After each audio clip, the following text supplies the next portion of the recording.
মাঝে মাঝে একটু লোডশেডিংয়ের দরকার আছে, যাতে জামাত এবং বিএনপির সরকার যখন ছিল তখন যে আমরা কী দুর্ভোগে ছিলাম সেটা আমরা সবাই জানি।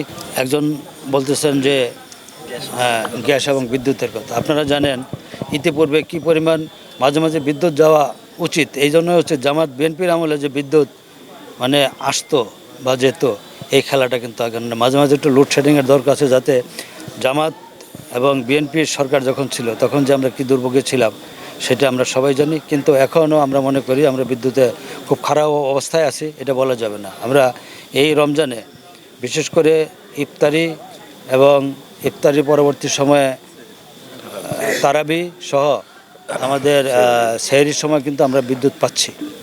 আর মাঝখানে 2 দিন বিদ্যুৎ ছিল না, এটা মুক্তাগাছার জন্য নয়, আমাদের এই ময়মনসিংহ এরিয়াতে কিন্তু বিদ্যুৎ ছিল না, বিদ্যুৎ বিভ্রাট হয়েছিল। এখন কিন্তু গতকালকে জুমার নামাজের পর থেকে আমরা কিন্তু বিদ্যুৎ পাচ্ছি। আর মাঝে মাঝে লোডশেডিং যেটা হয়, এটা এই সময়টাতে আমাদের বিদ্যুতের কনজাম্পশন কিন্তু অনেক বেশি।